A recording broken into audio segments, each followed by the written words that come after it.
ঘটনাটা হয়েছিল যে আমার বেস্ট ফ্রেন্ড সাব্বির, সো ওর গার্লফ্রেন্ড আছে, সে জামালপুরে থাকে। তো বেশ কয়েকদিন ধরে ও খুব টেনশনে ছিল। তো আমাকে একদিন এসে বলতেছে যে ওর গার্লফ্রেন্ড নাম তানি, বললো যে আমার ওর খুব মানে ইগনোর করতেছে বেশ কয়েকদিন ধরে, যেটা আগে কখনো হয় নাই। সো ইগনোর করতেছে, আমার সঙ্গে কথা বলতে চায় না, ফোন করলে অ্যাভয়েড করে, বাট আবার ব্রেকআপও করতে চাচ্ছে না। তো ব্যাপারটা নিয়ে আমি খুব টেনশনে আছি। তো আমি বললাম যে দেখ, হয়তো তুই দূরে থাকো সেই জন্য এরকম কোনো প্রবলেম হচ্ছে। তো বললো যে না, এরকম আগে কখনো হয়নি। এখন একটা মানে কাপলের মধ্যে আর কি, এটা তো তারাই বুঝবে। তো ও যেটা বুঝতেছে, তো একদিন আমাকে বললো যে আমি এটা নিয়ে কিছু করতে চাই। আমি কি করবি বলে, আমি জানতে চাই ও কেন এরকম করতেছে, কিভাবে করবি। তো আমাকে বললো যে এরকম একটা হুজুর আছে শুনলাম সীতাকুণ্ডতে, ওকে কেউ কিছু করছে নাকি সেটা জানতে আমি ওখানে যাব, তুই যাবি নাকি? চল। আর আমার মানে এইসব ব্যাপারে কিছুটা আইডিয়া আছে, কারণ এরকম অনেক কিছু হয়েছিল আমার সঙ্গে, যেগুলো তো আমরা শুনবো আবার। হ্যাঁ, আমরা এক একে শুনবো। তো এগুলো ওভাবে। তো আমাকে বললো যে তুই যাবি নাকি? আমি বললাম হ্যাঁ ঠিক আছে চল। তো আমরা একদিন সিএনজি করে সীতাকুণ্ড গেলাম চিরাং থেকে। তো 2-2.5 ঘন্টা লাগলো। ওখানে গিয়ে মানে মাটির ঘর, 3টা মাটির ঘর ওখানে দেখলাম, 3টা মাটির ঘর পাশাপাশি সামনাসামনি। তো ওখানে গিয়ে আমরা দাঁড়ালাম, তো একটা লোক আসলো। লোক এসে পরিচয় জানলো, পরিচয় জানার পরে আমাদেরকে একটা মাটির ঘরে নিয়ে গেল, নিয়ে ওখানে বসতে বললো। তো আমরা বসলাম, ওই লোকটা চলে গেল। ওই ঘরটার মধ্যে 2টা বিছানা ছিল বড় বড় মুখোমুখি, আর 2টা টেবিল ছিল, আর কিছু আলমারি বা আলনা টাইপ ছিল। ওকে। তো ওখানে বসলাম কিছু, তারপরে ওই লোকটা আসলো। লোকটা এসে দাঁড়ালো, কিছুক্ষণ পরে পিছনে একটা হুজুর টাইপের লোক আসলো, একদম পাঞ্জাবি মানে লম্বা আলখোল্লা টাইপের পরা, দাঁড়িয়ে আছে, মোটামুটি শ্যামলা টাইপের। তো এসে আমাদের সামনাসামনি যে বিছানা ওখানে বসলো। তো বসার পরে আর যে লোকটা আমাদের কাছে নিয়ে আসছিল উনি চলে গেল দরজাটা বন্ধ করে। আচ্ছা। দরজাটা ছিল টিনের দরজা। আচ্ছা। তো উনি বসলো, উনি বসে মাথা নিচু করেছিল। তো দেখি উনি কিছু বলতেছে না। তো হঠাৎ করে বললো যে তোর তো অনেক সমস্যা, তুই কোনটা চাস? তো মানে আপনারা কোনো সমস্যা কথা জানান নাই? আচ্ছা। চুপচাপ বসেছিলাম, কারণ উনি এখন কিছু বলতেছে না, আমরা একবারে কিছু বলতে লাগবে কি না কি হয়। তো তখন সাব্বির বললো যে আমার বান্ধবী আছে একজন, বলে তো বান্ধবী তো জামালপুরে থাকে না জেনে, তো বান্ধবী তো জামালপুরে থাকে, তোর সঙ্গে তো অনেক দূরত্ব, তুই কি জানতে চাস? তো বলছে যে এরকম এরকম। বলে তুই এখন কি জানতে চাস, যে কি হয়েছে? হ্যাঁ ঠিক আছে জানাচ্ছি তোকে। তারপর উনি কিছু দোয়া পড়া শুরু করলো। দোয়া পড়ে আর একটা জিনিস, মানে যে সামনে যে টেবিলটা ছিল, টেবিলের উপরে কিছু ধরনের বই টই ছিল, কিছু বাটি ছিল, একটা লম্বা চাকু ছিল। তো উনি দোয়া পড়তেছে, দোয়া পড়তে পড়তে হঠাৎ করে উনি মানে দুলা শুরু করছে, খুব শেক করতেছে, নিজে নিজে দোয়া পড়তে বিড়বিড় করে দোয়া পড়তেছে। মানে কি দোয়া পড়তেছে বোঝা যায়নি, বাট বোঝা যাচ্ছিল যে সামথিং পড়তেছে। তো তারপরে হঠাৎ করে উনি পড়তে পড়তে পড়তে চাকুটা হাতে নিয়েছে, চাকুটা হাতে নিয়ে দাঁড়ায় গেল। দাঁড়ায় তারপর পুরা দিকে ঘুরতেছে, সার্কেলিং করতেছে, আর দোয়াগুলো আস্তে আস্তে জোরে জোরে বিড়বিড় করতেছে। করতে করতে করতে করতে মাথা ঝাঁকাচ্ছে। হঠাৎ করে মানে উনি, আমি যতটুকু দেখছি যে ছুরিটা মাথার উপরে ধরে জোরে একটা টান দিল, মানে কিছু একটা ধরে আমি যে টান দিই সেরকম টান দিল, সাথে সাথে পুরো রুম অন্ধকার হয়ে গেল। দিনের বেলা ছিল এবং প্রচুর রোদ ছিল, আলো ছিল, কিন্তু হঠাৎ করে রুমটা অন্ধকার হয়ে গেল এবং ধাম করে একটা আওয়াজ হলো। আচ্ছা। তো আওয়াজ হলো সাথে সাথে, মানে হঠাৎ করে একটা মানুষ যদি চুপচাপ থাকা অবস্থা থেকে একটা আওয়াজ হয় তো ভয় লাগবে, বা চোখ বন্ধ হবে।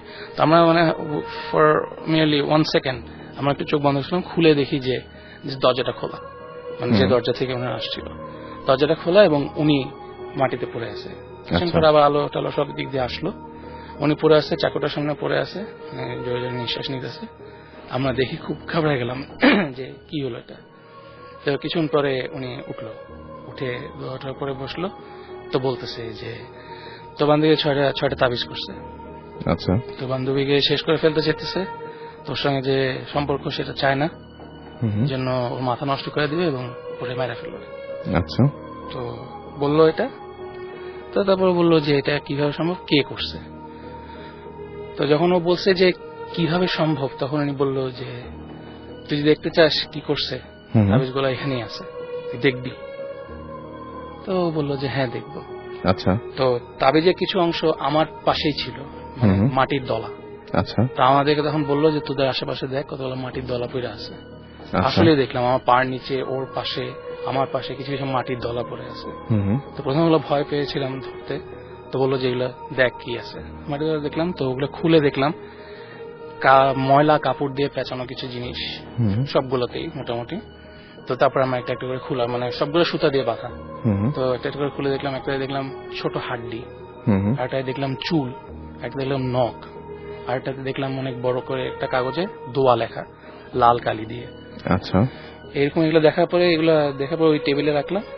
তারপর উনি বললো যে এগুলো হলে গিয়ে চিতার হাড্ডি, ওই মেয়ের চুল, ওই মেয়ের নখ, ওই মেয়ের কাপড়ের অংশ, আর ওই দোয়াতে কালো তাবিজ দেওয়া, মানে কালো জাদু করা, এই মেয়ে যেন আস্তে আস্তে হয়ে করে মরে যায় এবং ওকে যেন পুরোপুরি ভুলে যায়, এবং ওই মেয়ে যেন ওর সঙ্গে এমন ব্যবহার করে যাতে ও এফেক্টেড হয়, ওরও ক্ষতি হয়। আচ্ছা তো এটা জানার পরে আমরা তো খুবই অ্যাস্টনিশড হয়ে গেলাম। তো ও বললো যে বাবা আমি জানতে চাই এটা কে করছে। তো বললো যে তোকে আমি পুরোপুরি বলতে পারবো না কে বলছে, নাম বলতে পারবো না, কারণ আমরা নাম বলতে পারি না, তবে কে কিরকম তোর আত্মীয় নাকি সেটা বলতে পারবো, সেই জন্য ধরো 3 দিন পরে আয়। তো আমরা ওইভাবে বলে বের হয়ে গেলাম, চলে আসলাম। 3 দিন পরে আবার বললো যে উনি বলছিল যে এখন সকাল সকাল আসবি। তো 3 দিন পর গেলাম, ওই দিন ছিল মঙ্গলবার, যেদিন আপনার সেকেন্ড টাইম গেলাম। তো গেলাম, তো তখন গিয়ে অ্যাজ ইউজুয়াল বসলাম। ওই লোক প্রথমে আমাদের বসালো, তারপর উনি আসলেন। উনি এসে আবারও অ্যাজ ইউজুয়াল একটা ইয়ে করলো। উনি বললো যে এটা জিনের চালান ছিল, তোরা যদি জানতে চাস কে করছে, কিভাবে করছে, আমি জিন আনাইতে পারবো, তোরা কি চাস? আচ্ছা তো তখন আমার মনে খটকা লাগলো, কারণ এইসব জিনিস আমি আগেও এক্সপেরিয়েন্স করেছি। মনে হয় যে এখন টাকার কথা বলবে, মানে আসলে টাকার কথা বলেছে। বললো যে 1000 টাকা লাগবে। আচ্ছা তখন আমি বললাম যে কেন 1000 টাকা লাগবে? বললো যে জিন যে কারো উপরে আসে না, আচ্ছা তুলা রাশির কেউ যদি হয় তার উপরে আমি আনাইতে পারবো। আমাদের এখানে তুলা রাশির কিছু মানুষ আছে, এবং বাচ্চা মানুষকে দিয়ে আমরা করাই, ওকে খরচ দিতে হবে, তো এটা দিলে দে, নাহলে যা। হি ওয়াজ রিয়েলি রুড। তো 1000 টাকা দিলাম। তো তো একটা বাচ্চা মেয়েকে নিয়ে আসছে, কারণ 11 বছর হবে। মেয়েটা এসে থেকে আমাদের মাঝখানে বসছে, ওর জন্য একটা চেয়ার, একটা টুল দিছে, একটা গ্লাস পানি আনছে, পানিটা কাঁচের গ্লাসে। তো বসলো, তারপর মেয়েটাকে উনি কি যেন বললো, তারপর দোয়া পড়া শুরু করলো। জাস্ট মেয়েটার মাথার উপরে হাত রেখে আর এক হাতে চাকুটা ধরে উনি চাকুটা ঘুরাতে ঘুরাতে দোয়া পড়া শুরু করলো। তো দোয়া পড়তে পড়তে কিছুক্ষণ পরে দেখি মেয়েটা এমনি নর্মালি তাকিয়েছিল। একটা 11 বছরের বাচ্চা কি বুঝবে, আমরা চিন্তা করছিলাম এটা কিভাবে সম্ভব। তো মেয়েটাও নর্মালি ওর শিশুসুলভ আচরণ ভাবে বসেছিল। হঠাৎ দেখি মেয়েটা চোখ বন্ধ করে ফেললো, চোখ বন্ধ করে স্ট্রেট হয়ে গেছে, স্টিফ হয়ে গেছে, পুরো স্টিফ হয়ে গেল, এবং তখন চেয়ারে হেলান দিয়ে দিল হঠাৎ করে। আমরা দেখে তারপর উনি চাকুটা ঘুরানো বন্ধ করে চাকুটা ওই পানির গ্লাসের পাশে রাখছে, এবং উনি যে বসছে। প্রায় 3-4 মিনিট পুরো নিস্তব্ধতা, কোনো কথাবার্তা নেই, এবং রুম পুরো অন্ধকার। ওই দিন প্রথম থেকে অন্ধকার ছিল। কিছুক্ষণ পরে উনি হঠাৎ করে হুজুরটা বলতেছে, বল তোর নাম কি, তুই কোত্থেকে আসছস? তো বললো, আমি সরি এই নামটা বলতে পারবো না, পুরোপুরি মনেও নেই। বলে আমি অমুক জিন, আমি অমুক জায়গায় থাকি। ওকে। তো বলে যে তুই ওকে কেন ক্ষতি করতেছস? বলে আমাকে বলা হয়েছে এই জন্য আমি ক্ষতি করতেছি। আচ্ছা। তো বলে যে তোকে কে বলছে? ওর আত্মীয় বলছে। আত্মীয়টা কেমন? খুব কাছের আত্মীয়, এবং ওতে বাসায় থাকে। তো বললো যে কেন ক্ষতি করতেছস? বলে আমাকে বলা হয়েছে ওকে মেরে ফেলতে, ওকে পাগল বানায় মেরে ফেলতে, এবং ওর সঙ্গে যে ছেলের বন্ধুত্ব আছে ওই ছেলেকে ক্ষতি করতে। বলে তুই তো ছেলে কোনো ক্ষতি করিস নাই। তো বলতেছে আমাকে বলা হয়েছে যে ওই মেয়েকে ক্ষতি করলে ওই ছেলের ক্ষতি হবে, তাহলে তুই কি এখন ওকে ছেড়ে যাবি না? বলে আমাকে ক্ষতি করতে বলা হয়েছে, কিন্তু আমি এসে ওই মেয়েটাকে পছন্দ করছি, এখন মেয়েটাকে ছেড়ে আমি যাবো না। আচ্ছা। তাহলে যে তুই মেয়েটাকে মেরে কোনো লাভ নেই, তুই তো একদিক দিয়ে মেয়েটাকে মেরে ফেলবি, আবার কি করবি? তো মেয়েটাকে মেরে আমার কাছে নিয়ে আসবি। তো বললো যে তোকে তো এখান থেকে ছেড়ে চলে যেতে হবে। তো বলতেছে না আমি যাব না, আমাকে কেউ কোনো সময় নিতে পারবে না, আমাকে যে চালায় সে আমাকে এখানে পাঠাইছে, সে না করলে আমি যাব না। তো বললো যে ঠিক আছে আমি দেখতেছি তুই কেমনে না যাস, তুই যাবি না তোর বাবা যাবে। আচ্ছা। এটা বলার পরে ওই মেয়েটা কিন্তু কথা বলতেছে, বাচ্চা মেয়েটা, বাট একটা বাচ্চা মেয়ের গলার আওয়াজ কিরকম হয়, আর ওই আওয়াজটা ছিল পুরোপুরি একটা পুরুষের আওয়াজ, এবং কাইন্ড অফ মানে রোবোটিক আওয়াজটা এটা ছিল। এবং আরেকটা জিনিস বলতে আমি ভুলে গেছি, যখন ওই মাঝখানে যে 3-4 মিনিট মানে চুপচাপ ছিল, ওই সময় কিন্তু পানির গ্লাসটা একদম কেঁপে উঠছে। আপনারা নিজের চোখে দেখেছেন এটা? আচ্ছা। মানে আর আমার সবচেয়ে যেটা ভয় লাগছিল যে আমার একদম পাশের জিনিসটা হচ্ছিল, আই ওয়াজ রিয়েলি ফিলিং ইট, যে কিভাবে হচ্ছিল। তো তারপরে ওই জিনটা যখন চলে গেল, মেয়েটা যখন আমার নর্মাল হয়ে গেল, তখন পানির গ্লাসটা পড়ে গেল, পানির মানে গ্লাসটাই পড়ে গেল। তারপরে উনি বলল যে এই ঘটনাটা আমরা নিজে শুনলাম। পরে কি মানে সমাধান হয়েছিল ঘটনাটার? সমাধান হয়েছিল, ওটা আসলে হয়েছিল কি, তারপরে কিছু জিনিস ওই তাবিজ কাটানোর কিছু জিনিস দিয়ে ওনারা করেছে, মিষ্টি কুমড়া দিয়ে, লাউ দিয়ে, যেগুলা নর্মালি করে, যারা জানে যেটা কিভাবে করতে হয় তারা নিশ্চয়ই বুঝতে পারতেছে। তো ওইভাবে কিছু করেছে এবং তারপরে উনি যে তাবিজ দিয়েছে মেয়েটাকে পড়ার জন্য, and she still fine now. এই ঘটনাটা হয় এটা হয় আপনার 95-এ, কারণ 96-এর ডিসেম্বরের 1 ডিসেম্বর আমার আব্বু মারা যায় আর কি। তো আব্বু ছিল গ্রামের মধ্যে অনেক প্রতাপশালী মানুষ, তো উনি বিচারশালী যেগুলা খুব ইয়া করতেন আর কি। এবং আব্বু একটা জিনিস কখনই পছন্দ করতেন না, মিথ্যা কথা বলা পছন্দ করতেন না। গ্রামে যত কিছুই হোক না কেন আব্বু তাকে জিজ্ঞাসা করতেন যে এই ব্যাপারটা যে আমি শুনলাম এটা কি তুমি করছো কিনা, যদি তুমি এটা যে তুমি যদি করেও থাকো আমার কাছে বলো, আমি তোমাকে সেভ করার চেষ্টা করবো, বাট তুমি যদি আমার কাছে মিথ্যা কথা বলো আমি কিন্তু সেভ তো দূরে থাক, তোমাকে আমি অনেক অনেক বড় শাস্তি দেবো। তো যাই হোক, এরকম একটা ঘটনা, একটা মেইলি সংগত একটা ঘটনা। তো সেইখানে আব্বু বিচার করছিল, মানে আমাদের গ্রামেরই সেগুলো আমরা না হয় মানে কোনটা বিচার করছিল এবং বিচার কোন একটা পক্ষের বিপক্ষে গেছিল, বিপক্ষে গেছিল। তো এই একটা রাগ থেকে মানে তারা যেটা করে যে একটা গ্রামের একটা অনুষ্ঠানে আব্বুকে দাওয়াত করে, আব্বু যায়, তারা সেখানে আব্বুকে পিঠা খাইতে দেয় এবং পানও খাইতে দেয়। তো আমরা ব্যাপারটা বুঝি নেই, সে খাইছে চলে আসছে এবং সেই রাত থেকেই সে পুরা অ্যাবনর্মাল, তার কোনো কিছুই ঠিক নেই। সে এক্সেস কথা বলতেছে, সে ঘুমাচ্ছে না এবং সারা রাতেই সে কথা বলতেছে এবং শেষ পর্যায়ে সে গিয়ে বলতেছে আমি যদি পাগল হয়ে যাই তো তোমরা কি করবা। তখনই আম্মু মোটামুটি শিওর হয়ে গেছে যেটা সুস্থ মানুষের কথা না, এই মানুষটা এত কথা বলে না। ওখান থেকেই শুরু। তো দিন এইভাবে প্রায় 6-7 মাস ঢাকাতে আব্বুকে নিয়ে আসা হয়েছে। বলে আমার বুকে ব্যথা করে, বুকে জ্বালা পোড়া করে, হ্যান করে ত্যান করে। বাট হাসপাতালে এটা আপনার এক্সরে এমআরআই অনেক কিছুই করা হয়েছে, বাট কোনো রিপোর্ট আসে না। ওর সবই ঠিক আছে, ডাক্তার বলে কোনো সমস্যা নেই, তো ঠিক আছে এগুলা কিছু না। আর আসলে উনি অনেক দুশ্চিন্তা করেন, তো ওনার বিশ্রাম দরকার। তো ঘুমের ওষুধ দিল, এগুলা খাই, কাজ হয় না। তো এটা পাওয়ার বাড়তে লাস্টে এমন অবস্থা হইলো 2500-5000 mg পর্যন্ত দিত, বাট তারপর আব্বুর ঘুম হইতো না। তো একটা পর্যায়ে গিয়ে আব্বু বলতেছে যে আমি মনে হয় বেশি দিন বাঁচবো না, আমি আর বাঁচবো না, এরকম একটা কিছু বলা শুরু করলো। তো আমরা যেটা করলাম, দাদু এটা খুবই চিন্তিত ছিল। তো কবিরাজ নিয়ে আসলো, বলে যে কবিরাজ ইয়েতে চেষ্টা করো, দেখো কি হয়।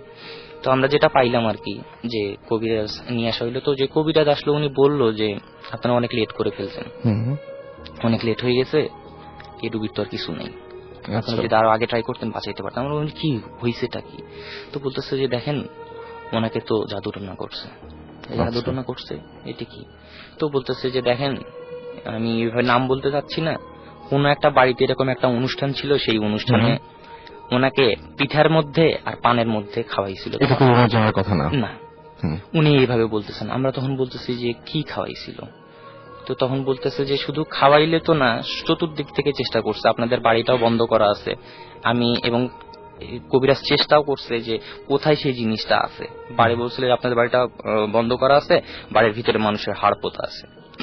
আমরা বলছিলাম এটা কোথায়? বলছি এটা বাটি চালান করলে বের হবে। তো বললো আচ্ছা ঠিক আছে করেন। তো ওই মনে হয় না কাজ হবে, তবে এটা দেখা যে বাটিতে পানি রাখলো, সে কিছু দোয়া কালাম পড়ে ফু দিল, বাটি কারো ধরতেও হয় না, বাটি যায়, একটু যায়, ধরেন 1 হাত পরিমাণ। আপনি দেখেছেন? হ্যাঁ, এটা আমি দেখেছি এবং সেটা আবার ব্যাক করে, সেটা আবার চলে আসে, যায় না। তখন বলতেছে দেখেন আমি তো আগেই বলছিলাম যেটা হবে না। তো এরকম করতে করতে আর হইল না। তো বললো যে এরকম আপনার এগুলা পাবেন, কিন্তু যখন পাবেন তখন আর কিছু করার থাকবে না। এবং শেষমেশ তার প্রেডিকশনই ঠিক হইল এবং ঠিক 11 মাস পরে আব্বু মারা গেল। এবং মারা যাওয়ার ঠিক 2 মাস পরে আমরা বাড়ির কোন একটা কাজে বাড়ি ভাঙলাম, ইয়া করলাম, ঠিক তখন আমরা কিছু কিছু জিনিস পাইলাম, যেমন বাড়ির ভিতরে হাড় পাইলাম একটা। মারা যাওয়ার পরে? হ্যাঁ, বাড়ির ভিতরে অ্যান্টিনা ছিল, অ্যান্টিনার বাঁশ পোতা ছিল, সেই অ্যান্টিনাটা খুলে ফেলছিলাম, যখন বাঁশটা উঠাইছি তখন আমরা দেখছি যে ওইখানে হাড় ছিল একটা, এবং সেই হাড়ের সাথে খোদাই করে আরবিতে কি কি যেন লেখা, বুঝতে পারিনি, কারণ যেহেতু আমি যদি কোরআন শরীফ পড়া জানি, কিন্তু জের জবর কিছু ছিল না, কিন্তু এটা যে আসলে কি জানি না। আর আরেকটা জিনিস যেটা পাইলাম সেটা হচ্ছে যে এটা আমাদের বাড়ির সামনে বাগান ছিল, বাগানের মানে ইট দিয়ে এটা বেড়া দেওয়া ছিল, সেই ইটের নিচে আমরা যেটা পাইলাম যে একটা সুপারি, সুপারিটা আপনার একটা সাদা কাগজ দিয়ে মোড়ানো, সেটাতে আপনার জাফরান কালি দিয়ে কিছু লেখা, আচ্ছা, এবং তার 2 পাশে 2টা কালো পাথর, দুইটা কালো পাথর, অদ্ভুত টাইপের, খুবই ওয়েট টাইপের পাথর, এরকম পাথর আমি দেখি নাই কখনো। এবং কাইথন যেটা আপনার ওই যেটা বলে কিনা তাবিজ যেটা লাগায় আর কি, যে সুতাটা দিয়ে, সেই সুতাটা দিয়ে 11টা পাক দেওয়া আছে। এবং এটা সাধারণ কোনো গেরো না, এটা আপনি না দেখালে ঠিক বোঝানো সম্ভব না। তো ব্যাপারটা হয়েছে কি, আমরা যখনই খুলতে গেলাম তখন দেখলাম প্রত্যেকটা 11টা যে গিরোর ভাঁজ প্রত্যেকটাই আস্তে আস্তে পচে গেছে। একটা করে টান দিছে, একটা করে খুলে আসছে, একটা করে টান দিছে, একটা করে খুলে আসছে। দেন সবই খুলছে এবং সুপারিটা দেখলাম ওইটা পচে গেছে। তো পরে যখন আমরা সেই ইয়ার সাথে যোগাযোগ করলাম, কবিরাজ বলে যে আপনাকে বলছিলাম না এইভাবেই জিনিসটা হবে, আস্তে আস্তে একটা করে গিরো পচে যাবে। তার মানে হচ্ছে কি যে তার সময়টা শেষ হয়ে যাবে আস্তে আস্তে। এবং ওই সুপারিটাই ছিল সেই মানুষ, আর দুই পাশে যে পাথর দিয়ে চাপা দিয়ে রাখছিল, সেই জন্য আপনার আব্বু বলতো যে বুকে ব্যথা করে, বুকে ব্যথা করে। এবং আপনি যেটা বলছেন যে 11টা গিরো ছিল, এবং আপনার বাবা সাফারও করেছেন ঠিক 11 মাস। হ্যাঁ, মানে খুবই একটা অদ্ভুত ব্যাপার যে 11 মাস এবং 11টা গিরো, এবং তারপরে তিনি মারা গেছেন। অলরাইট, এই তো নাকি? আর একটা জিনিস যেটা বলা দরকার, এটা তো অনেকে জানেন না, সেটা হচ্ছে যে আপনাকে বলছিলাম যে মরা মানুষের মাথার মগজ, এটা যদি কাউকে কুফরি কালাম দিয়ে কাউকে যদি খাওয়ানো হয়, সে মানুষকে কখনো ভালো করা যায় না। আর একটা জিনিস হচ্ছে চিলের ডিম, এটা যদি কাউকে খাওয়ানো যায়, এ পাগলও কখনো ভালো হয় না। আর একটা জিনিস সেটা হচ্ছে যে টিকটিকি যেটা আছে, টিকটিকির মাংস, এটা দিয়েও যদি কুফরি কালাম করে যদি কাউকে খাওয়ানো যায়। হ্যাঁ, ঘটনাটা আমার বাবার কাছ থেকে আমার শোনা। সেটা হচ্ছে অনেকদিন আগে আমাদের দেশে বাড়ি হচ্ছে নোয়াখালী লক্ষ্মীপুর জেলা। তো ওইখানেই ঘটনাটা ঘটছে। ওইখানে যৌনপুরী মাওলানা সাহেব নামে একজন লোক ছিল, ওনাকে কেন্দ্র করে ঘটনাটা ঘটছে। উনি তখন মানে প্রথম আমাদের গ্রামের এক মসজিদের ইমাম সাহেব হিসেবে নিয়োগ পাইছিল। নিয়োগ পাওয়ার পর ওই এলাকার কিছু দুষ্টু ছেলেরা যারা বলে, ওরা আসলে অ্যাকচুয়ালি ওনার ওই ইমাম সাহেবের বা ওই যৌনপুরী মাওলানা সাহেবের পরীক্ষা নিতে চাইছিল, বা ওনার সাথে ফান করতে চাইছিল। ফান করার জন্য ওরা ডিসাইড করলো যে ওরা ফান করবে। এই কারণে ওদের মধ্যে একটা ফ্রেন্ড মরার বান করা ছিল খাটিয়ার উপর, মানে লাশটাকে যেখানে খাটিয়ার উপর সেখানে, মানে খাটিয়ার উপরে লাশ সেজে শুয়েছিল। এই তো সাজে শুয়েছিল, হ্যাঁ, অ্যাক্টিং করতেছিল আসলে। এই কথা ওরা যা বলে ওই হুজুরে বলার পর উনি বুঝতে পারছিল যে আসলে ওরা ওর সাথে ফান করতেছে। তো উনি তারপর ওদের সাথে গেল। ওইসব ছেলেদের সাথে যাওয়ার পরে দেখতে পারো যে হ্যাঁ, সত্যি সত্যি একটা ছেলে শুয়ে আছে খাটের উপর। শোয়ার পর উনি ওই প্রত্যেকটা ছেলে জিজ্ঞাসা করলো, আসলে কি তোমাদের ফ্রেন্ড মারা গেছে? 3বার জিজ্ঞাসা করছে, এবং 3বারই ওদের প্রত্যেকটা ছেলে বললো হ্যাঁ, আমাদের ফ্রেন্ডটা মারা গেছে। আচ্ছা। তারপর উনি জিজ্ঞাসা করলো যে কিভাবে মারা গেছে। ওরা বললো যে ওরা বানাটা একটা বললো আর কি, যে হ্যাঁ এভাবে মারা গেছে। তারপর উনি পশ্চিম দিকে ফিরে, মানে যথারীতি যেভাবে নামাজ পড়া হয়, জানাজার নামাজ সেভাবে পড়লো, এবং ওইসব ফ্রেন্ডরাও, মানে ওইসব ছেলেরাও নামাজে অংশগ্রহণ করলো আর কি। অংশগ্রহণ করার পর নামাজ শেষ হওয়ার পর হুজুরটা জাস্ট পিছনে ফিরার পর জিজ্ঞাসা করলো যে এবার যাও, তোমরা লাশটা কবরে দিয়ে আসো। এই কথা বলে উনি চলে গেল ওইখান থেকে। তারপর ওই ছেলেরা তারপর সত্যি সত্যি দেখলো যে হ্যাঁ, তাদের ফ্রেন্ড মারা গেছে, আর জীবিত নেই। এই নিয়ে পরে এলাকা অবশ্য অনেক মানে হয়েছে, তারপর আসলে কিছু হয়নি অ্যাকচুয়ালি। ওনার ছেলে মেয়ে বা ওনার বংশ এখন আমাদের ওই লক্ষ্মীপুরে আছে। ওরা আসলে বছরে 2বার ঈদ উল ফিতর আর ঈদ উল আজহার নামাজ পড়ায়। আচ্ছা, বাট ঘটনাটা এরকম ঘটেছিল যে যার জানাজার নামাজ, যিনি সেজে শুয়েছিলেন, যার জানাজার নামাজ পড়ানো হয়েছিল এবং ফাজলামো করে ব্যাপারটা করা হয়েছিল, বাট সে আর পরে ওঠেনি, সে মারাই গিয়েছিল। সে আর জীবিত হয়নি, সে মারা গিয়েছিল, এবং পরে তাকে দাফন করতে হয়েছে, রাইট? হ্যাঁ, তাকে দাফন করতে হয়েছিল। ওকে, থ্যাংক ইউ সো মাচ। আমি একবার আমার মামার বাসা খুলনায় বেড়াতে গিয়েছিলাম। মামারা ভাড়া বাসায় থাকতেন। ওই বাসায় রাতে আমি আর আমার মামাতো ভাই আসাদের সাথে ঘুমালাম। রাতে ঘুম ভাঙলে আমি বাথরুমে যাই। আমি আয়নার সামনে দাঁড়াই এবং দেখি সেখানে কিছুই নাই। আয়নাটা ঘুটঘুটে কালো। আমি প্রথমে কিছু বুঝলাম না, তাই আয়নাটা ময়লা ভরে হাত দিয়ে মুছতে গেলাম এবং অনুভব করলাম যে আয়নাটা গরম, প্রচন্ড গরম, এবং মানে প্রচন্ড গরম না, তবে গরম।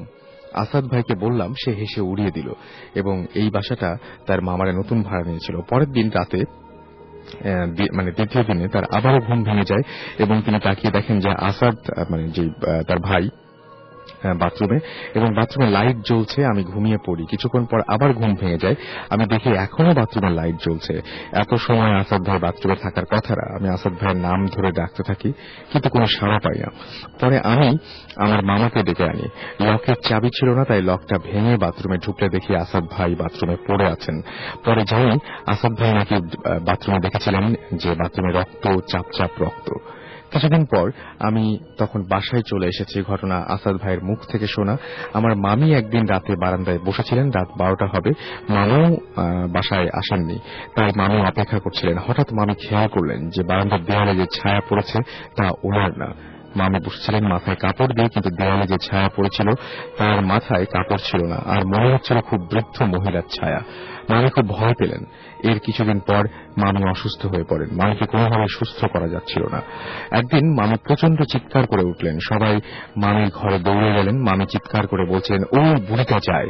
ঠিক ওই সময় বাসার পাশে বড়ই গাছে প্রচন্ড শব্দ হয়। পরে মামি সুস্থ হলে মামা বাসাটা ছেড়ে দেন। এখানে বলে রাখা ভালো, আমার দেশের বাড়ি বগুড়াতে ধুনট থানায়। তো আমার আব্বু যখন মারা যায় 95-এ, দেন আমরা চলে আসি, গ্রামের বাড়ি ছেড়ে আমরা চলে আসি বগুড়াতে। বড় ভাইয়ের জব পারপাসে আমরা আসি, ওখানে থাকি, পড়াশোনা করতে থাকি। বাড়িতে সাধারণত কেউ থাকা হয় না এবং বাড়িটা পরিত্যক্ত অবস্থায় থাকে। তো বাড়িতে অ্যাজ ইউজুয়াল অনেকদিন মানুষজন না থাকলে যে সমস্ত ব্যাপারগুলো হয়, বাট এগুলা তখন আমরা এক্সপিরিয়েন্স কোনো কিছু করি নাই, কারণ এখানে রাশিরও কিছু ব্যাপার থাকে। আপনাকে বলেছিলাম যে যারা তুলা রাশি জাতক যারা থাকে তারা এই ব্যাপারগুলা অনেক আগে তারা বুঝতে পারে।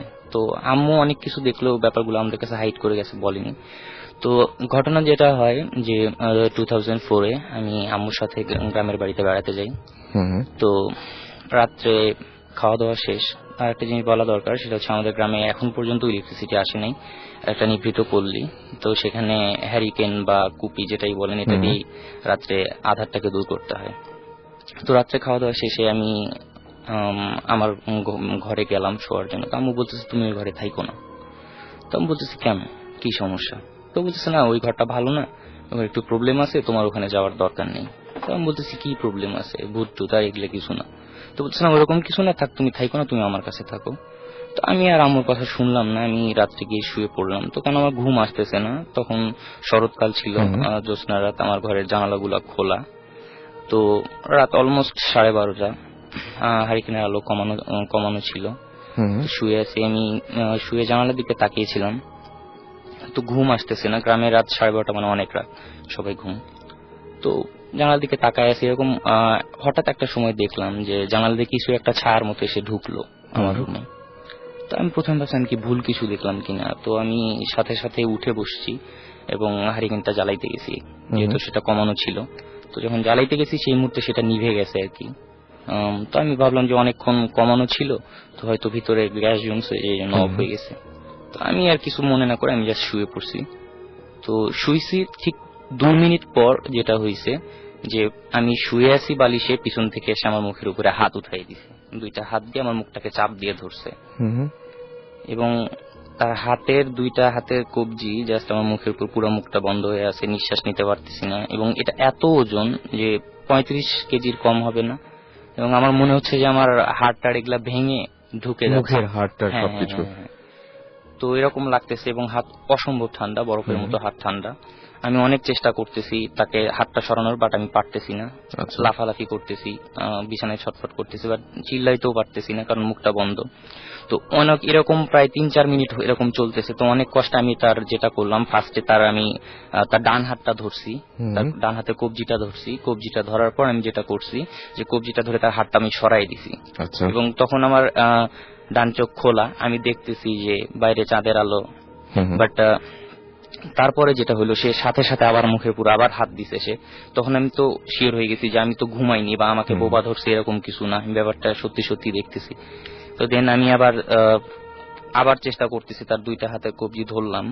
ধরার পর আমি যেটা ফিল করলাম যে তার হাতে পুরা কাটার মতো, এবং সেগুলো অসম্ভব ঠান্ডা আমার হাতের মধ্যে ঢুকে যাচ্ছে। হাতে কাটা এই জিনিসটা একটু ভালো করে বুঝিয়ে বলেন। মানে এটা আপনাকে কেমনে বলি, পেরেক আছে না, লাইক পেরেক এরকম আর কি, যে আইস দিয়ে যদি আপনি কোনো কাঁটা বানান সেটা কিরকম হবে, বা আইসের কোনো কিছু শার্প, তো সেটা যদি আপনি হাত দিয়ে ধরেন আপনার মনে হবে যে কেমন একটা ঠান্ডা জিনিস আপনার শরীরের ভিতরে ঢুকে যাচ্ছে, যদি সেটা ঢুকছে না, বা আপনার সেটা মনে হবে।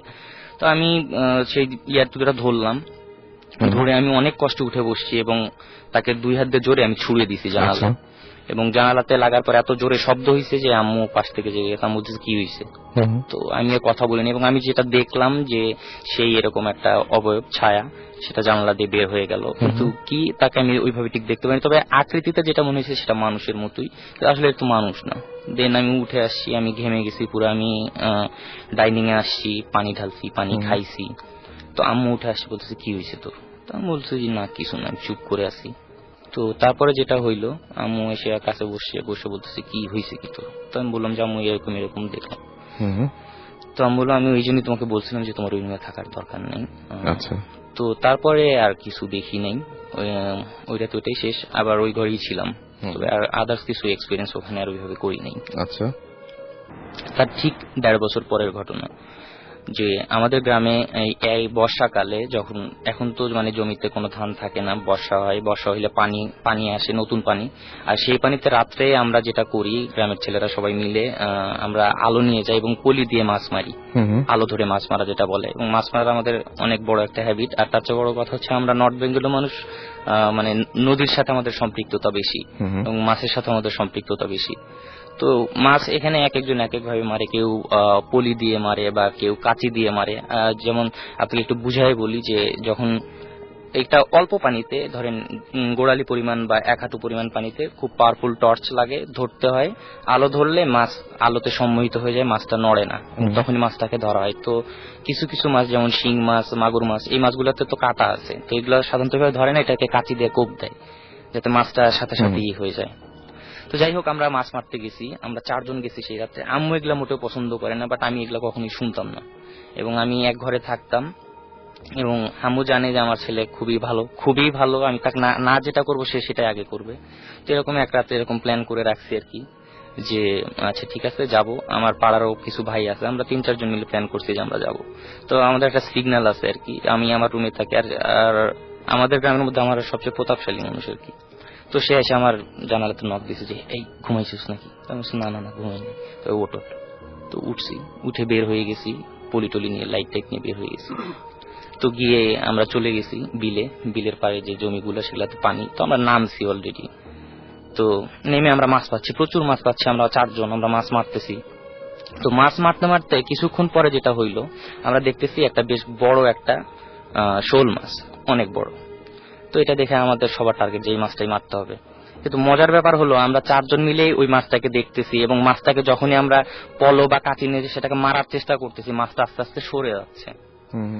তো আমরাও সেটার পাশ ছাড়তেছি না, মাছ তো এটা ধরতেই হবে। তো এরকম করতে করতে আমরা অলমোস্ট প্রায় 1/2 কিলো চলে গেছি আমরা এই মাছের পিছে পিছে। কিন্তু একটা জিনিস আমরা কেউ খেয়াল করতেছি না যে আমরা কতটুক পানি থেকে কতটুক পানির ভিতরে চলে যাচ্ছি।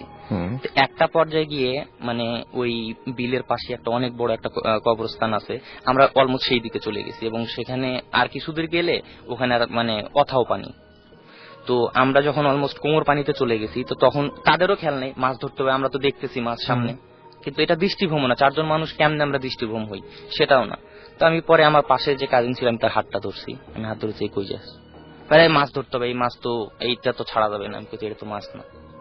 মাছ না মানে দেখতো কোন পানিতে আসছি আমরা, কারণ হাঁটু পানির চেয়ে বেশি পানিতে গেলে যদি মাছ চলে যায়, টর্চ দেশ কখনো সেই মাছ দেখা যাবে না। অথচ আমরা কোমর পানিতে চলে আসছি, আমরা সেই মাছটা আমরা দেখতেছি, এটা মাছ না। তখন তাদেরও হুশ হয়েছে যে না এইটা তো আসলে মাছ না। দেন আমরা ওখান থেকে ব্যাক করছি, দেন চলে আসছি। এটা হচ্ছে তখন 2008, আমি এইচএসসি তে ভর্তি হয়েছি তখন, মানে লেভেলে মানে শেষ করে ভর্তি হয়েছি। তো তখন আর কি আমার মানে ছোটবেলা থেকে মানে ফিশিং এর উপরে খুব একটা এডিকশন আর কি। এটা আমার বাবারও ছিল, মানে হুইল দিয়া মাছ ধরার, তো তার কাছ থেকে আমি এটা পাইছি। তো আমি এক রাত্রে মানে রাত্রে 12টার পরে আমার নানা বাড়িতে ছিলাম, মানে বন্ধ ছিল। এটা হচ্ছে বাখিরগঞ্জে, বরিশাল বাখিরগঞ্জে। তো এখানে রাত্রেবেলা আমি আর আমার একটা কাজিন, ও আমার থেকে 3-4 বছর ছোট হবে, ও গ্রামেই থাকে সবসময়। তো আমরা দুজন মাছ ধরতেছি, মাছ পাচ্ছি, 3-4টা মাছ পাইছি। তো এভাবে 2:30-3টা বেজে গেছে। তো আমরা বসেছিলাম যেখানে, যে ঘাটটায়, ওটার পিছনে হচ্ছে ডান পাশে হচ্ছে মসজিদ। তো আর পুকুরের অপর সাইড হচ্ছে মানে বাঁশ ঝাড় বাগান টাগান টাইপের, আর এরপর হচ্ছে মানে ক্ষেত, মানে এরপরে আমরা সাডেনলি যেটা মানে রিয়েলাইজ করলাম যে মানে বাঁশঝাড়ের ভিতরে আলো টাইপের একটা কিছু দেখা যাচ্ছে। তো আমরা দুজন ডিসকাস করলাম যে আরে এখানে আলো, বলে যে হয়তো ওই যে পিছনে বাড়ি টাড়ি আছে, বাড়িতে কোনো আলো টালো জ্বলছে, কুপি টুপি এই টাইপের কিছু, যে ওই আলোটা দেখা যাচ্ছে। তো মানে তখন আমরা অত একটা পাত্তা দিই না, আর ছোটবেলা থেকে হরর মুভি টুভি অনেক দেখছি বা ভূতিক কাহিনী শুনছি, তত একটা ভয় কাজ করে না আমার ভিতরে। তো এরপরে আস্তে আস্তে পরে যেটা নোটিস করলাম যে ওই যে আলোটা আস্তে আস্তে মানে ডান দিকে সরে সরে আগাচ্ছে, আর যখন মানে অনেকটা কাছে চলে আসছে আর কি, মানে মসজিদের দিকে আসছে, মসজিদের পিছনে হচ্ছে যে আপনার মানে কবরস্থান আর কি। তো এটা তখন ই করলাম যে একটা শ্যাডো টাইপের একটা কিছু, আর ওইটার ভিতরে আলোটা জ্বলতেছে, আর একটা মানে গুমোটে কান্না, হ্যাঁ এটা কান্না মানে শুনতে পাইতেছি আমরা। তো আমি আমার কাজিনকে জিজ্ঞেস করলাম যে ভাই আমি যেটা দেখতেছি তুই কি সেটা দেখতেছো? বলে যে হ্যাঁ ভাই। আর আরেকটা কথা বলি, তখন শীতের সময় ছিল বাট কুয়াশা ছিল না। তো আমরা যেটা করছি, আমাদের সাইডে মানে শীত লাগতেছিল প্রচুর, তো আমরা করছি কি কিছু মানে কাঠি টাঠি দিয়া ফায়ার করছিলাম একটা, ফায়ার মানে আগুন জ্বলতেছিল আমাদের পাশে, মাছটা ছিল, আমরা মাছও ছিল আমাদের পাশে। তো তারপরে যখন মানে একটা টাইম পর দেখলাম যে এটা মানে মসজিদের কোণায় আসছে, কবরস্থানটার মানে উপরে এটা ঘোরাঘুরি করতেছে, বাট এদিকে আর আগাইতেছে না, মসজিদের এই পাশে আর আসতেছে না। তো আমরা দুইজনে মানে যে কি করব, কি করা যায়, মানে দুজনে মানে মাথা তো পুরাই মানে ই হয়ে গেছে, যে ভয় কাজ করতেছিল খুব। তো তারপরে আমার কাজিন বললো যে চলেন ভাই আমরা দুইটা আগুনের মানে মানে এটা কাঠিতে আগুন জ্বলতেছে, এরকম দুইটা কাঠ নিয়ে আমরা দৌড় দিই। হ্যাঁ, তো আমরা বর্ষি ফালাই রেখা, মাছটা সব ফালাই রেখা, জাস্ট দুইজনে দুইটা কাঠি নিয়ে মানে ঝাইরা দৌড় দিলাম। দৌড় দিয়ে একদম মানে দৌড়ে 2-3 মিনিটের ডিস্টেন্স হবে বাড়ি, ওইখানে যাই পুরো উঠানের আগ থেকে চিল্লাপাল্লা শুরু করে দিছি। তো মানুষজন বের হয়ে আসছে, কি হয়েছে তাদের বললাম। তো তারপরে নানুরা যারা ছিল তারা ভিতরে নিয়ে গেল, নিয়ে তারপর সোনার উপর পানি দিয়ে গোসল করাইলো, সাথে সাথে মানে বাসার ভিতরে বাথরুম ছিল, আর এই যে গোসল করানোর পরে তারপরে গরম দুধ খাওয়ালো, তারপরে যে আপনার যে লোহা গরম করে এটা পানির ভিতরে দিয়া ওই পানিটা খাওয়াইলো। তারপরে সারা রাত আর ঘুমাইতে পারি নাই। তো পরের দিন হুজুর আসলো, হুজুরের বললাম ঘটনা, মসজিদেরই হুজুর আর কি। তো উনি বললেন যে আসলে আমরা যখন ফজরের নামাজের আগে যখন আজান দিতে আসি, তখন মানে আমরা এই টাইপের অনেক কিছু দেখি, যে রাজাহাঁস দৌড়াদৌড়ি করতেছে, হ্যাঁ, বা মানে মানে ডিফারেন্ট কিছু দেখি যেটা দেখার কথা না, হ্যাঁ এই টাইপের আর কি। তো তোমরা যেটা দেখছো এটা ভালো কিছু দেখো না, আর রাত্রে এইভাবে আর কখনো ঘোরাঘুরি করবা না। আরেকটা কথা বলি যে আমাদের নানা বাড়িটা হচ্ছে মানে মানে জমিদার বাড়ি টাইপের আর কি, অনেক পুরান বিল্ডিং টিল্ডিং আছে, হ্যাঁ ওইখানে মানে অনেকে অনেক কিছু দেখছে, অনেকে ভয় পাইছে, এবং ইভেন যে আমার সাথে যে কাজিনটা ছিল ওকেও একবার মানে মানে ওরকম দাঁড়ায় আছে, ওরে মানে পানির ভিতর চাইপা ধরছে, মানে এরকম একটা ঘটনা আছে। এরকম ঘটনা আছে? আচ্ছা, এই ঘটনাটা আমার ছোটবেলার ঘটনা, সেটা আমার গ্রামের বাড়িতে হয়েছে, কুমিল্লা দাউদকান্দি। আমাদের গ্রামের বাড়িটার নাম হচ্ছে চ্যাঙ্গাকান্দি। ওখানে ওটা ওই দাউদকান্দির মানে নদী, ওই যে মেঘনা নদী করে নৌকা করে যেতে হয়, এবং আমাদের গ্রামের বাড়িটা একদম নদীর সাথেই, তখনও কোনো ব্রিজ টিজ হয় নাই। সো নদীর থেকে নৌকা থেকে নেমেই জাস্ট পাড়ে উঠেই আমাদের গ্রামের বাড়ি জাস্ট কিছু দূর হেঁটে গেলেই দেখা যায়। তো আমার বড় চাচা মারা গেছে, এরপরে আমাদের একবার আমার আব্বা আমাকে নিয়ে যায় আমাদের দেশের বাড়ি, তখন আমি ক্লাস 5 বা 6 এ পড়ি। তো বাড়িতে নিয়ে গেছে, ওখানে মূলত অনেক মানুষ থাকতো, কিন্তু ওই সময় ছিল না, যেহেতু আমার বড় চাচা থাকতো, তো মারা গেছে, ওখানে খালি ছিল। আমাদের একজন কেয়ারটেকার ছিল, ওনার কাছে আব্বা রেখে আব্বা বাইরে গেছিল। তো আমরা দুপুরের দিকে পৌঁছেছি, তো আমি খেয়ে দিয়ে ঘুমাই গেছিলাম। তো আমি সন্ধ্যার দিকে উঠে দেখি যে কেউ বাসায় নাই, মানে বাড়িতে কেউ নাই। উঠে বেরিয়ে উঠানে আসলাম, দেখি কেউ নাই, মানে কেয়ারটেকার থাকার কথা ছিল, বাট তাকে আমি দেখি নাই। তো আমি জানলাম যে কি করে, আমি হাঁটতে হাঁটতে একটু ঘুরতে যাই। তো তখন আমাদের ওখানকার মেন এন্টারটেনমেন্টই ছিল ওই নদীটা দেখা, এবং ওখানে ওই সময় ব্রিজ হচ্ছিল মাত্র, সাঁকো ছিল, সাঁকোর পাশেই ব্রিজটা হচ্ছিল। তো আমি জানলাম ওখানে যেয়ে একটু দেখি কি অবস্থা। তো আমি ওখানে এমনি হাঁটতে হাঁটতে চলে গেলাম নদীর পাড়ে, বেশি দূর না বাড়ি থেকে। তো ওখানে গিয়ে আমি দেখলাম যে সাঁকোর পাশে ব্রিজের কাজ হচ্ছে, কিন্তু নর্মালি ওই টাইমে মানে গ্রামে তখন প্রায় 7:30-8টা এরকম হবে। তো গ্রামে 7:30-8টা মানে তো বোঝা যায় যে অনেক রাত, মানুষজন তেমন দেখা যায় না। তারপরে ওই যেহেতু ব্রিজের কাজ চলছিল, তো ওখানকার কনস্ট্রাকশনের লোকজন থাকতো, লাইট জ্বলা থাকতো। বাট ওই দিন আমি দেখলাম যে ওরকম কিছুই নাই, মানে মানুষজনও নাই, অন্ধকার, শীতকাল ছিল, এই জন্য ওই জ্যোৎস্নার আলোর কারণে, মানে নদী পাশে তো জ্যোৎস্নার আলো থাকেই, দেখা যায়, সেই হিসেবে একটু দেখতে পাচ্ছি। তো দেখলাম কেউ নাই। তারপর ওখানে কতক্ষণ দাঁড়াচ্ছিলাম, কারণ ঠান্ডা বাতাস ছিল, ভালো লাগতেছিল। তো কিছুক্ষণ ধরে আমার মনে হচ্ছিল যে আমার পাশে কেউ আছে, পাশে কেউ আছে। আমাকে বলতেছে যে তুই এখান থেকে চলে যা, তুই এখান থেকে চলে যা। আমি বারবার চারপাশ ফিরে দেখতেছিলাম দুই পাশে যে কে আছে, কেউ নেই, পুরো ব্ল্যাক। তো আমি তারপর ইগনোর করলাম। তারপর মনে হচ্ছে যে কেউ আছে, এবং মনে হচ্ছে যে কেউ একদম পাশে ঘেসে দাঁড়ায় আছে, যে কোনো একটা মানুষকে বোঝা যায় যে আমার পাশে কেউ আছে বা আশেপাশে কেউ আছে, এরকম বোঝা যায়। তো ওটা বুঝে আমার একটু ভয় লাগলো। তো আমি চলে যাই এখান থেকে। তা আমি ফিরে হাঁটা দিয়েছি, আমার সাথে মনে হচ্ছে যে কেউ হাঁটতেছে, একদম লেগে লেগে হাঁটতেছে, এবং আমাকে কন্টিনিউসলি বলতেছে তুই চলে যা এখান থেকে, তুই চলে যা এখান থেকে। আমি বারবার পাশে দেখাচ্ছি, কেউ নেই। বাট তখনও যখন তাকাই তখনও মনে হয় যে সাথে কেউ আছে। তো খুব ভয় লাগতেছে তখন আমার। তো আর আরেকটা জিনিস হলে আমি যেটা বললাম যে ওই নদীর পাড় থেকে বাসা মানে বাড়ি কিন্তু একদমই কাছে। মানে যদি আমার শহরের চিন্তা করি 2টা ব্লক পরে গলিটা আমাদের বাড়ির। আমি হেঁটেই যাচ্ছি, আমার মনে হয় আমি অনেকক্ষণ প্রায় 10-15 মিনিট ধরে হাঁটছি, কিন্তু আমার বাড়িটা আসছে না। বাড়ির আগে যত কিছু থাকে নিদর্শন, যেগুলো গাছপালা বা এসে সবই দেখতেছি, কিন্তু বাড়ি আসতেছে না। আমার কাছে খুবই ভয় লাগতেছে, কি করব কিছু বুঝতেছি না। হেঁটেই যাচ্ছে, হেঁটে আমি থামতেছি না। মানে ওই যে মানে শুনতেছি আওয়াজটা আমার সাথে আছে, বডিতে ফিল করতেছি সামওয়ান ইজ উইথ মি। তারপর আমি হেঁটে যাচ্ছি, কিন্তু বাড়িটা আসতেছে না।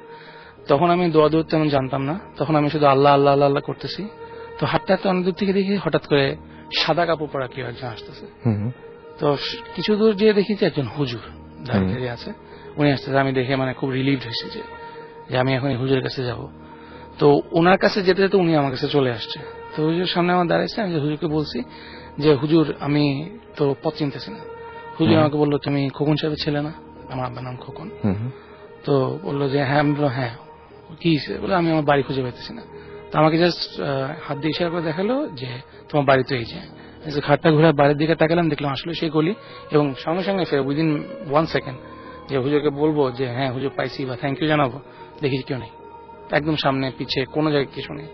কোন একটা মানুষ যদি ওখান থেকে, আর ওটা মেঠোপথ ছিল, মেঠোপথ, তো ওখান থেকে হেঁটে গেল আওয়াজও হবে বা মানে কেউ সহজে দৌড়াও যেতে পারবে না। দেখি যে একদম কিছু নেই, সর্বশান্ত। এবং তখন যে আমার সঙ্গে কিছু ছিল ফিল করতেছিলাম, একদম কিচ্ছু ছিল না, কোনো আওয়াজ না, কোনো, আমি মনে হচ্ছে আমি একাই। আমি সঙ্গে সঙ্গে বাসায় দৌড় দিয়ে চলে গেলাম, এবং ওটা পরে আমার আব্বাকে জানাছিলাম। তো আব্বা ওটা অত গুরুত্ব দেয়নি, কিন্তু আমাদের কেয়ারটেকার গুরুত্ব দিয়েছিল। কেয়ারটেকার বলছে যে গ্রামের এলাকা, এরকম অনেক কিছু হইতে পারে, আপনি ভাগ্য ভালো যে হুজুর একজন দেখছেন, হুজুর আপনাকে বাঁচাইছে। হুজুরটাও তো মানে ঠিক তাকে মানে তিনি যে মানুষ এরকম মানে আপনার কথা শুনে সেরকম মনে হচ্ছে না যে আমি আরো মানুষ উদার হয়ে যাবে। যে আমি তখন কেয়ারটেকার বলছিলাম যে হুজুর আমাকে ইয়ে করছে, আমি তাকে দেখতে চাই। তো আমাদের ওই গ্রামে একটাই মসজিদ ছিল, আমাদের বাড়ি থেকে খুব কাছে। তো বললো ঠিক আছে, অসুবিধা নেই, কালকে আপনার মসজিদে না যাও, আপনি হুজুরের সঙ্গে দেখা করেন। তো ওখানে 3 জন হুজুর ছিল, আমি 3 জন হুজুরকেই দেখছি, কিন্তু ওই হুজুরকে পাইনি যাকে দেখছিলেন আপনি। আমার হয়তো মনে হয়েছিল যে হয়তো ওই সময় এত বেশি নার্ভাস ছিলাম, হয়তো চেহারা ঠিক মতো খেয়াল করিনি। বাট ওনার এমনই একটা চেহারা ছিল যেটা ভুলার মতো না, কারণ ওই সময় মানে he was the saviour for me, আমাকে বাঁচাতে আসছে। চেহারা তো ভুলার মতো না, ওরকম আমি কখনোই আর কখনো দেখিনি আমাকে। ওকে, আর কোন ঘটনা? আর একটা আছে, সেটা হলো গিয়ে আমাদের চিটাগাঙ্গের বাসার, আমি যখন চিটাগাঙ্গে ছিলাম আমার বাসার ওদিকের, তো ওইটা পুরান বাসা আমি যেখানে থাকতাম, সেটার ঘটনাটা হলো একটা মানে মোড়ে মানে একটা মেয়ে মারা গেছে ঘটনা। সেটা হলো গিয়ে আমাদের যে বাসাটা ছিল, বাসার ড্রয়িং রুমের জানলা থেকে দেখা যেত আরেকটা বাসা আছে, মানে একটা কলোনির মতো। তো ওইখানে একটা মাঠ টাইপের ছিল, মানে পাকা মাঠ, সেখানটা করা, ওখানে আমরা খেলতে যেতাম। তো ওই দোতলায়, আমাদের বাসা দোতলা ছিল, তো দোতলার একটা বাসা ছিল, ওই দোতলার বাসাটা সবসময় বন্ধ থাকতো, মানে মানুষ ভাড়া আসতো না। আমরা তখন ছোট ছিলাম, অত কেয়ার করি নাই। তো এরকম দেখতাম যে মানুষ বাসায়, মানে ওই বাসাটা নিছে, তো that was really normal to us, মানে বাসা খালি হলে বাসা নিবেই, আসতো কিছুদিন পর আবার চলে যেত, আসতো কিছুদিন পর চলে যেত। সময় তাহলে আমরা বড় হয়েছি, তো ইন্টারেস্ট জাগছে আমাদের পাড়াতো ফ্রেন্ডদের যে কেন ওই বাসাটা এরকম হয় না। এবং তখন সেখানে কিন্তু আমাদের ওই এরিয়াটা হটস্পট ছিল, ওখানে মানুষজন থাকার জন্য খুব উদ্গ্রীব ছিল। সো পরে এক সময় একজন দারোয়ান ছিল ওখানে আমাদের, যে অনেক আগে থেকে, প্রায় আমার জন্ম ওখানে হয়েছিল, ওই জন্ম থেকে সে ওখানে ছিল। তো সে ওই স্টোরিটা জানতো, তো আমাদের একদিন বলছে, সেটা হচ্ছে কি যে অনেক আগে, আমার জন্মের হয়তো পরপরই, ওই বাসায় একটা ফ্যামিলি থাকতো, একটা কাজের মেয়ে থাকতো। তো একদিন একটা দুর্ঘটনা হয়েছে যে পাকঘরে মেয়েটা রান্না করতেছিল, মেয়েটাকে আগুন লাগছিল, এবং তারপর মেয়েটা ওই জানলা ওখান থেকে জানলাটা ভেঙে পড়ে গেছে, মানে আগুন থেকে বাঁচার জন্য হয়তো জাম্প করছে, গায়ে আগুন লাগানো ছিল, পড়ে গেছে। এবং সবচেয়ে বড় কথা হলো গিয়ে কেউ তাকে মানুষ আগুন লাগলে কম্বলটা মধ্যে করতে যায় না, তো ওই সময় কিছুই করে নাই। এবং সে ওখানে মরে যাওয়ার পরে তাকে নাকি আর পাওয়া যায়নি, ওই জায়গায় একটা হোল হয়ে গেছে ওই নিচে। তো পরে যেটা জানতে পারলাম যে মহিলা যখন দেখতে পাচ্ছে যে আগুন লাগছে মেয়েটার গায়ে, ইনস্টেড তাকে বাঁচানো ইয়ে না করতে গিয়ে দরজা আটকে দিয়েছে, পাকঘরে রান্নাঘরে দরজা আটকে দিচ্ছে যাতে মেয়েটা বের না হতে পারে। কারণ সে হয়তো মনে করছিল যে ওই মেয়ে এখন বের হলে পুরো ঘরে আগুন লেগে যাবে, বা পাকঘর যদি খোলা রাখে আগুন পুরোটা ঘরে ছড়ায় যাবে। তো ওই মেয়েটা মারা গেল। তো তারপরে ওই মহিলা তখন আর ওরা যায় নাই, মারা গেছে। কিছুদিন পরে ওই মহিলাটাও মারা গেছে, মানে ঘরের যে গৃহিণী, অস্বাভাবিকভাবে মারা গেছেন। অস্বাভাবিকভাবে মারা গেছে, মানে উনি পাকঘরে কাজ করতেছিল, হঠাৎ করে ওনার হার্ট অ্যাটাক এসে মারা গেছে। আচ্ছা আচ্ছা, তো তারপরে বাসা ছেড়ে দিছে। তো তারপর বাসা ভাড়া হয় না। তো একবার একটা বৌদ্ধ ফ্যামিলি আসছে ওখানে থাকার জন্য। তো বৌদ্ধ ফ্যামিলি আসছে, তো বাড়িওয়ালা তাকে জানাই দিছিল যে এরকম হতে পারে, কারণ উনি এত অতিষ্ঠ হয়ে গেছিল যে মানুষ ভাড়া নেয় 15 দিনের মধ্যে চলে যায়, ওনার খুব ইয়ে হচ্ছিল। তো বৌদ্ধ বলছে যে ঠিক আছে, অসুবিধা নেই, আমরা থাকবো। তো ওদের একটা কাজের মহিলা ছিল। তো একদিন কাজ করতেছে মহিলাটা এবং কাজের মেয়েটা দুজনে পাকঘরে কাজ করতেছে, দরজা খোলা, আমি যেটা শুনছি। হঠাৎ করে দেখা যায় পাকঘরের দরজাটা বন্ধ হয়ে গেছে, রান্নাঘর দরজাটা বন্ধ হয়ে গেছে এবং খোলা যাচ্ছে না, কোনোভাবেই খোলা যাচ্ছে না। তো কাজের মেয়েটা যে টানাটানি করলো, মহিলাটা টানাটানি করলো, পারলো না। তখন নাকি দুজনই পরে আবার ওদিকে ফিরছে জানলার দিকে, তখন দেখে একটা মেয়ে দাঁড়ানো জানালার উপরে, মানে নিচে না, জানালার উপরে ওখানে দাঁড়ানো। তো এটা দেখে সবাই খুব ভয় পেয়ে গেছে দুজনই। তো হাউমাউ করে কান্নাকাটি শুরু করে দিচ্ছে যে কি দেখতেছে। তো কান্দা কান্দা তারা নাকি ফেইন্ট হয়ে গেছে। তারপরে তেমন কিছু হয় নাই। তো তারপরে বৌদ্ধদের যে ইয়ে থাকে, যে মানে হুজুর টাইপ, আর মানে কি বলে ওনাদেরকে, আচ্ছা, তো ওনাদের ওখান থেকে ডাকাইলো। তো ওনারা সব ইয়ে করলো। তো আমি যতটা শুনছি যে ওনারা নাকি আমাদের ধরনের একজন হুজুরের হেল্প নিচ্ছিল। তখন উনি এখানে এসে ওই মানে এটাকে জিন চালান বলবো নাকি সামথিং করে উনি হয়তো জানতে পারছে যেখানে আসলে কি ঘটনা ঘটছিল। তো পরে জানা গেল যে ওই যে কাজের মেয়েটা মারা গেছিল ওর আত্মা ছিল ওখানে ওই বাসাতে, এবং সে ওখানে থাকছিল কারণ she was bound to take revenge, মানে তাকে এভাবে মেরে ফেলা হয়েছিল, কারণ তাকে তো অন্যভাবে মেরে ফেলা হয়েছে, তাকে আগুন লাগছে, দেয়ার ওয়াজ অ্যান অ্যাক্সিডেন্ট, তাকে বাঁচানো যেত। মানে এই ঘটনা নাকি পুরাটাই কাজের মেয়েটাই কার উপরে এসে ভর করে বলছে যে আমাকে বাঁচানো যেত, কিন্তু আমাকে বাঁচানো, দরজা বন্ধ করে দিছে, আমি পুরে মরছি এবং আমি তারপর জানলা থেকে লাফ দিছি, এবং আমার আত্মা ওই যে হোলটা বলছি ওই হোলটাতেই আছে। এবং অনেকে চেষ্টা করছিল ওই হোলটা বন্ধ করে দেওয়ার, কারণ আমরা ওখানে খেলতে যাই বা গাড়ি পার্ক করে একটা হোল থাকবে কেন, অনেকে সিমেন্ট দিয়ে করতো, পরে আবার কিন্তু পরের দিন সকালে তো সিমেন্টটা নেই, হোল হয়ে আছে। এটা আপনারা নিজের চোখে দেখেছেন? হ্যাঁ, মানে অনেকবার দেখছি, আমাদের খেলার সময় বল টলও পড়ে গেছে, আবার উঠেছি। এই যে আপনি বলেন যে ওটা রিপেয়ার করা হয়েছে বা হোলটা বন্ধ করে দেওয়া হচ্ছে, তারপরে আবারও খুলে গেছে, এমন হচ্ছে যে আমরা বিকালবেলা খেলতেছি, এই সময় দেখি যে কিছু লোক আসছে, একজন মিস্ত্রি আসছে, সিমেন্ট দিয়ে এটা ভরাই করতেছে, একদম সিমেন্ট দিয়ে ভরে পুরো ভরাই করে ফেলছে। তো আমরা এক্সপেক্টেড ছিল যে সকালে এসে দেখবো যে। আমরা তখন বাসা চেঞ্জ করেছি সবে মাত্র। আমরা আগে যেখানে থাকতাম সেটা যশোরের একটা জায়গা, এখন আমরা নতুন বাসায় থাকি, এটাও যশোরে। তো ফার্স্ট 1 উইক তেমন কোনো প্রবলেম হয় নাই, বাট সেকেন্ড উইক থেকে আমাদের সাথে উইয়ার্ড ঘটনা ঘটা শুরু করলো। একদিন রাত 1:30 থেকে 2টার মধ্যকার ঘটনা। আমি আমার ছোট ভাই মেহেদি ঘুমিয়েছিলাম এক খাটে। আমাদের বাসায় তখন যেহেতু নতুন, তাই সিলিং ফ্যান লাগানো হয়নি, তাই আমরা বড় স্ট্যান্ড ফ্যান চালিয়ে ঘুমাচ্ছিলাম।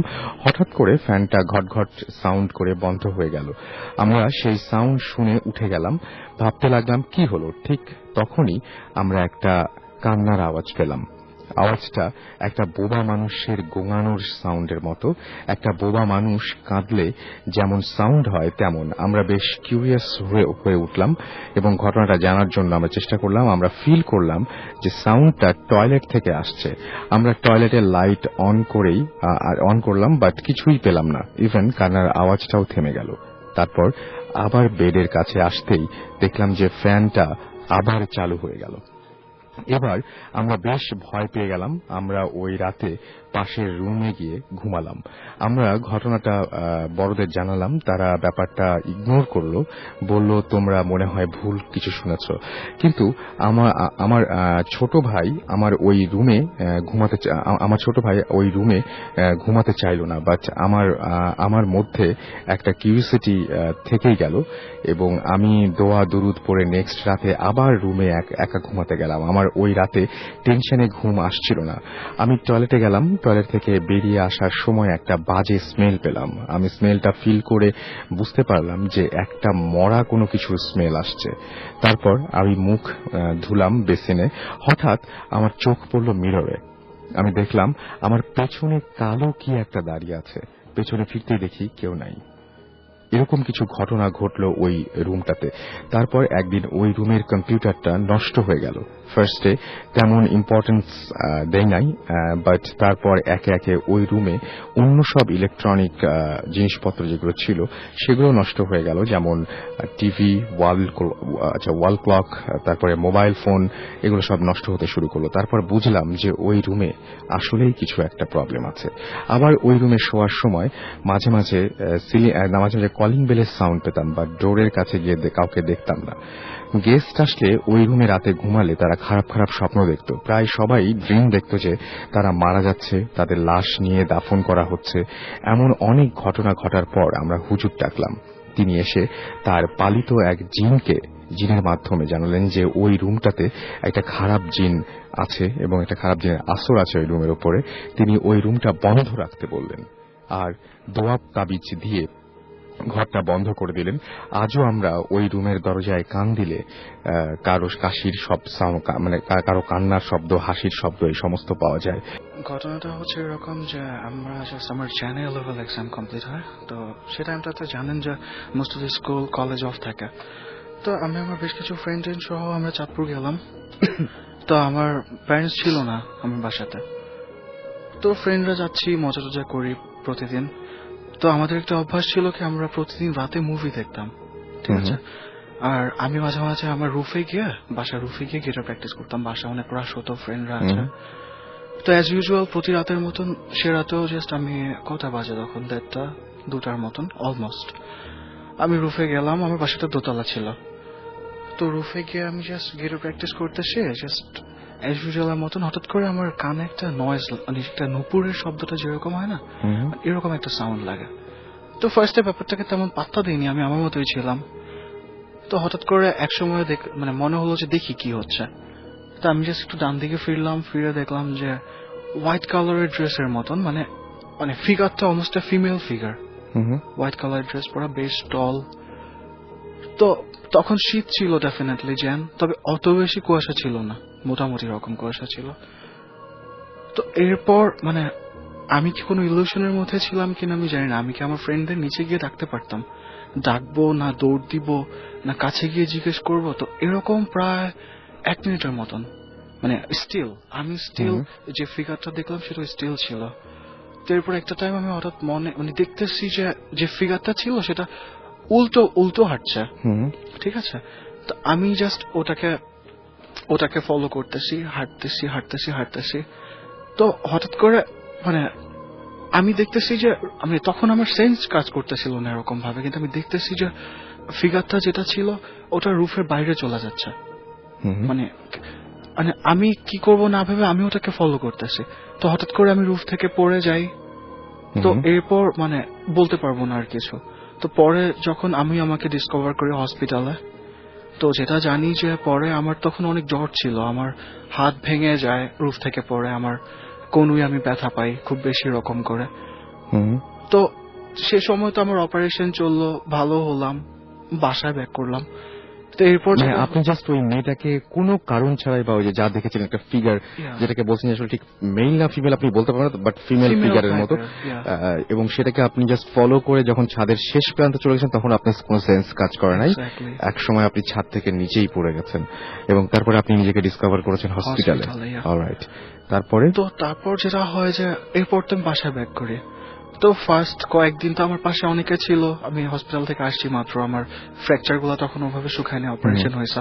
তো যখন আমি আবার অ্যাজ ইউজুয়াল আগের মতন আমার নিজের রুমে ঘুমাতে আসি একা একদম, তো আমি প্রায় রাতে আমার একটা বাজে স্বপ্ন দেখে আমার ঘুম ভেঙে যেত। মানে বাজে স্বপ্ন বলতে কিরকম টাইপের, আমি দেখতেছি আমি মারা যাচ্ছি, মানে একটা লাশের দেখতেছি, ফিগার দেখতেছি, পরে ডিসকভার করি ওটা আমারই কিংবা আমার রিলেটিভ কারো ফিগার। তো খুব রকম ভয় লাগতো। তো পরে এক সময় একজন সাইকিয়াট্রিস্টের কাছে গেলাম, তো ওনার এটাকে যেটা এক্সপ্লানেশন দিল, আমাকে ঘুমের ওষুধ দিল। তো কোনোভাবেই আমি ঘুমাচ্ছি ঠিকই, কিন্তু আমি ঘুম থেকে হঠাৎ করে উঠে যাচ্ছি এবং প্রচন্ড ঘাম দিয়ে, রুমে এসি থাকুক হোয়াট এভার থাকুক, আমি ঘেমে যাচ্ছি। তো পরে ফাইনালি জাস্ট একটা টাইম আমি ডিসকভার করলাম, আমি যখন ফজরের পর ঘুমাই আমি তখন মানে এরকম বাজে ড্রিম গুলো আর দেখি না। এর আগে বলে রাখা ভালো যে আমি মাঝে মাঝে মানে যেটা হয় আমার, যে আমি মানুষের ফিউচার বলে দিতে পারি। মানে এরকম করেছিও কয়েকবার, যে আমার একটা ক্লোজেস্ট ফ্রেন্ড, আমি ওকে বলছি যে তোর সাথে তো এটা হবে, কিন্তু নর্মালি এটা হওয়ার মতন না, হয়তো ওর সাথে আরো একটা ইন্ডিভিজুয়াল আরেকটা পার্সনের সাথে। এরকম কারণে অনেক সময় হয়েছে যে সম্পর্কটা খারাপ হয়ে গেছে, কিন্তু ফাইনালি দেখলাম যে একটা টাইম ওটাই হয়েছে। মানে স্টিল এখন একটু কম হয়, কিন্তু আগে এটা খুব বেশি করে বলতে পারতাম আমি, যে কারো কিছু হবে। ইনফরমেশন গুলো আপনি কিভাবে ড্রিমের মধ্যে, মানে আমি ড্রিমের মধ্যে দেখতাম, কিংবা আমি একা বসে আছি, আমার কেন জানি আই ডোন্ট নো, আমার কাছে মনে হতো যে ওর তো এটা হবে। ওকে, আমি জাস্ট বলতাম, কোনো রিজন নাই যে এই রিজনের কারণে বলছি এটা হবে, জাস্ট বলতাম, মিলে যাইতো।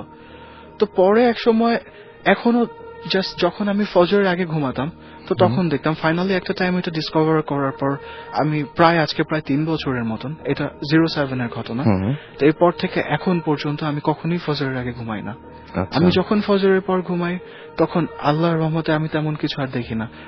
আমি অবশ্য কোনো হুজুরের কাছে যাইনি এটা নিয়ে, কিন্তু স্টিল আমার ভেতর একটা ভয় কাজ করে, মানে ওটা নিয়ে, কারণ খুব বাজে একটা অবস্থা ছিল ওই টাইমটাতে।